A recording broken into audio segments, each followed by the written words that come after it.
আসসালামু আলাইকুম। জানিয়ে দেব এই মুহূর্তে হাতে পাওয়া সর্বশেষ ভয়ঙ্কর কিছু আন্তর্জাতিক আপডেট বাংলা সংবাদ। শুরুতেই থাকছে সংবাদ শিরোনাম।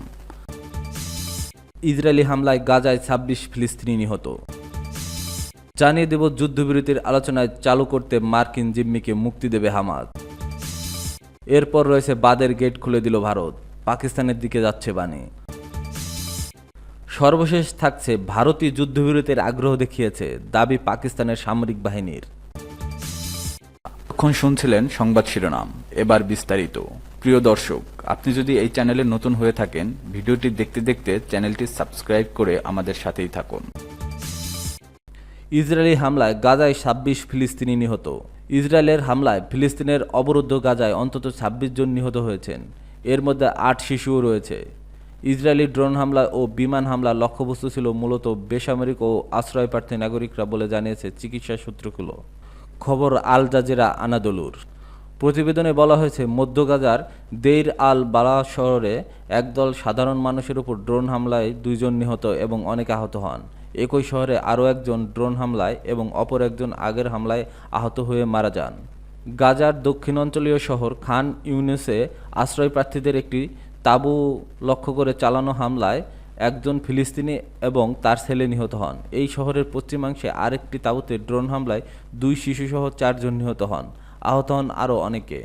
খান ইউনিসের পশ্চিমে আল মাউসি এলাকায় আচ্ছা শহরে আছে ২টি তাঁবুতে পৃথক হামলায় ৪ জন নিহত হন, যাদের মধ্যে ২ শিশু ছিল। একই এলাকার আরেকটি তাঁবুতে হামলায় আরও এক শিশু মারা যায়। পাশাপাশি একটি সাইকেলের উপর ড্রোন হামলায় এক তরুণ নিহত হন। প্রত্যক্ষদর্শীরা জানান, পূর্ব খান ইউনিসের আবাসান আল কাবিবার শহরে ইসরায়েলি বাহিনীর তীব্র গোলাবর্ষণ ও গুলিবর্ষণ চালিয়েছে। গাজা শহরে গোলাবর্ষণে একটি শিশুর মৃত্যু হয় এবং উত্তরে জাবালিয়ায় আরেকজন মারাত্মক আহত হন। এদিকে খান ইউনিসে একটি গাড়িকে লক্ষ্য করে চালানো বিমান হামলায় ৪ জন নিহত হয়েছেন।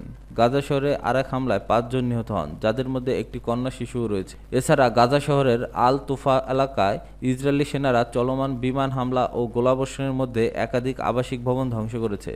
একই সঙ্গে জাবালিয়ায় ওল্ড গাজা স্ট্রিটের একটি মসজিদেও বিমান হামলা চালানো হয়, যেখানে ২ জন আহত হয়েছে। ২০২৩ সালের অক্টোবর থেকে চলমান ইসরায়েলি হামলায় এখন পর্যন্ত গাজায় নিহত হয়েছেন ৫২,৮০০ জনেরও বেশি ফিলিস্তিনি। নিহতদের বেশিরভাগই নারী ও শিশু। যুদ্ধবিরতি আলোচনা চালু করতে মার্কিন জিম্মিকে মুক্তি দেবে হামাস। গত ৭০ দিন ধরে গাজায় খাদ্য, ওষুধ ও জ্বালানি সহ সব সাহায্য প্রবেশ বন্ধ করছে ইসরায়েল। তবে হামাসের বিবৃতিতে ২১ বছর বয়সী আলেকজান্ডারকে কখনো মুক্তি দেওয়া হবে তা উল্লেখ করা হয়নি। আগামী ৪৮ ঘন্টার মধ্যে তা হবে বলে মনে হচ্ছে না। ফিলিস্তিনের গাজায় যুদ্ধবিরতি চুক্তিতে পৌঁছানোর প্রচেষ্টায় অংশ হিসেবে ইসরায়েলি মার্কিন জিম্মি অ্যাডান আলেকজান্ডারকে মুক্তি দেওয়ার কথা জানিয়েছে ফিলিস্তিনি স্বাধীনতাকামী সংগঠন আন্দোলন হামাস।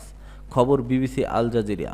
এক বিবৃতিতে হামাস জানায়, যুদ্ধবিরতির চুক্তিতে পৌঁছানোর প্রচেষ্টার অংশ হিসেবে আলোচনার পুনরায় চালু করতে এবং গাজা উপত্যকায় আমাদের জনগণের কাছে সাহায্য ও ত্রাণ সরবরাহ পৌঁছানোর অংশ হিসেবে মার্কিন ইসরায়েলি সৈনিক অ্যাডান আলেকজান্ডারকে মুক্তি দেওয়া হবে।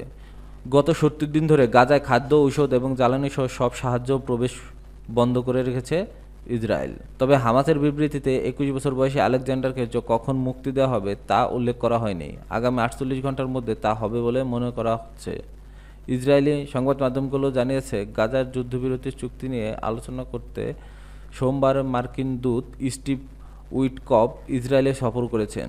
জানা গেছে, ফিলিস্তিনি স্বাধীনতাকামী সংগঠনটি কাতারের মার্কিন প্রশাসনের একজন কর্মকর্তার সঙ্গে সরাসরি আলোচনা করেছেন। কর্মকর্তা বলেন, বেশ কয়েকদিন ধরে আলোচনা চলছে এবং যুদ্ধবিরতি নিশ্চিত করা এবং মানবিক সাহায্য প্রবেশকে সহজতর করার উপর দৃষ্টি নিবন্ধন করা হয়েছে। তেল আবিবে জন্মগ্রহণকারী যুক্তরাষ্ট্রের নিউ জার্সিতে বেড়ে ওঠা আলেকজান্ডার গাজার সীমান্তের একটি অভিজাত পদাতিক ইউনিটকে কর্মরত ছিল। ২০২৩ সালের ৭ অক্টোবর হামলায় হামাস তাকে ধরে নিয়ে যায়। ইসরায়েলের সঙ্গে আর যুদ্ধবিরতি নিয়ে আলোচনার আগ্রহী নয় ফিলিস্তিনের স্বাধীনতাকামী সশস্ত্র গোষ্ঠী হামাস। মঙ্গলবার গোষ্ঠীর একটি সিনিয়র কর্মকর্তা এমনটি জানিয়েছে। সেই সঙ্গে গাজার বিরুদ্ধে ইসরায়েলের ক্ষুধার যুদ্ধ বন্ধ করার জন্য আন্তর্জাতিক সম্প্রদায়ের প্রতি আহ্বান জানিয়েছেন তিনি। ফিলিস্তিনের গাজায় আরও আগ্রাসী পদক্ষেপের দিকে যাচ্ছে ইসরায়েল। হাজারো সংরক্ষিত সেনা তলব করে শুরু হয়েছে বড় অভিযানের প্রস্তুতি। এই নিয়ে নিরাপত্তা মন্ত্রিসভার বৈঠক করছেন দেশটির প্রধানমন্ত্রী বেনিয়ামিন নেতানিয়াহু।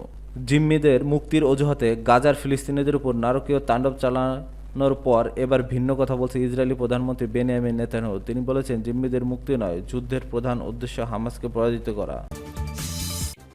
বাঁধের গেট খুলে দিল ভারত, পাকিস্তানের দিকে যাচ্ছে পানি। অস্ত্রবিরতির পরের দিনই চেনাব নদীতে দেয়া বাঁধের একটি গেট খুলে দিয়েছে ভারত। এর ফলে আবারও পাকিস্তানের দিকে পানি প্রবাহিত হতে শুরু করেছে। পহলগাঁওয়ের হামলায় নিহতর পর ভারত একাধিক কঠোর পদক্ষেপ গ্রহণ করে। এর মধ্যে অন্যতম ছিল পাকিস্তানের দিকে পানি প্রবাহ বন্ধ করা এবং পাকিস্তানের নাগরিকদের দেশ ছাড়ার নির্দেশ। ভারত সরকার সাময়িকভাবে সিন্ধু পানি চুক্তি স্থগিত করে এবং চেনাব নদীর বাগলিহার ও সালাল বাঁধের গেট লাগিয়ে প্রবাহ আটকে দেয়। ফলে পাকিস্তানের দিকে চেনাব নদীর জলস্তর আশঙ্কাজনকভাবে কমে যায়। দেশটির প্রশাসনের বরাতে ভারতের বিভিন্ন গণমাধ্যম জানিয়েছে, সম্প্রতি জম্মু কাশ্মীরের টানা বৃষ্টির কারণে বাগলিহার ও সালাল বাঁধের পানির স্তর বেড়ে গিয়েছিল। বাঁধে অতিরিক্ত জল জমে থাকায় তা ছেড়ে দেওয়ার জন্য প্রয়োজন হয়। বিশেষজ্ঞদের মতে, পানি না ছাড়লে বাঁধের উপর অতিরিক্ত চাপ পড়ে বিপর্যয় সৃষ্টি হতে পারত। যদিও সরকারিভাবে এখনও পর্যন্ত বাঁধের গেট খোলার প্রকৃত কারণ জানানো হয়নি। গেট খোলার ফলে পাকিস্তানের চেনাব নদীর শুকিয়ে যাওয়া এলাকাগুলোতে আবারও জল প্রবাহিত হচ্ছে। এতে নদীর নিচু অঞ্চলগুলো প্লাবিত হওয়ার আশঙ্কা দেখা দিয়েছে। পাকিস্তান প্রশাসন ইতিমধ্যে কিছু এলাকায় বন্যার সতর্কতা জারি করেছে। ভারতীয় যুদ্ধবিরতির আগ্রহ দেখিয়েছে দাবি পাকিস্তানের সামরিক বাহিনীর। পাকিস্তানের আন্তঃবাহিনীর জনসংযোগ পরিদপ্তর মুখপাত্র লেফটেন্যান্ট জেনারেল আহমেদ শরীফ দাবি করেছেন যে তারা ভারতকে যুদ্ধবিরতির অনুরোধ জানাননি, বরং ভারতীয় যুদ্ধবিরতির বিষয়ে আগ্রহ দেখিয়েছে। খবর বিবিসি। রোববার রাতে এক সংবাদ সম্মেলনে আইএসপিআর মুখপাত্র এই দাবি করেন। পাকিস্তান সামরিক বাহিনীর পক্ষ থেকে আরও জানানো হয়েছে যে তারা যুদ্ধবিরতির প্রতিশ্রুতি কঠোরভাবে মেনে চলছে। জেনারেল আহমেদ শরীফ বলেন, আমাদের নিয়ন্ত্রিত রেখার যুদ্ধবিরতির প্রতিশ্রুতি কঠোরভাবে মেনে চলছি, তবে যদি বিরোধী পক্ষ একটি লঙ্ঘন করে তাহলে আমরাও যথাযথভাবে সেটার জবাব দেব। একজন ভারতীয় পাইলট পাকিস্তানের হেফাজতে রয়েছে বলে সামাজিক যোগাযোগ মাধ্যমে যে খবর ছড়িয়ে পড়ছে সেটি সত্য নয় বলে নিশ্চিত করেছে পাকিস্তান আইএসপিআর।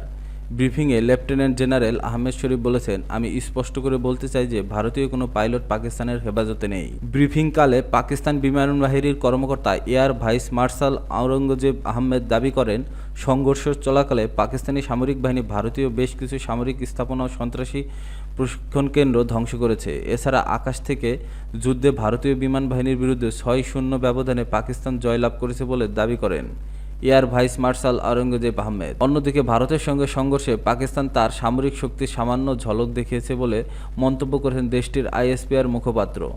তিনি বলেন, এটি মনে রাখা উচিত যে পাকিস্তানের সামরিক বাহিনী আধুনিক যুদ্ধ ক্ষমতা রয়েছে, যার মধ্যে সামান্যই ব্যবহার করা হয়েছে, বাকিটা ভবিষ্যতের জন্য সংরক্ষিত রয়েছে। তবে ভারত ও পাকিস্তানের পারমাণবিক যুদ্ধ জড়ানোটা নিছক বোকামি হবে বলে মন্তব্য করেছেন তিনি।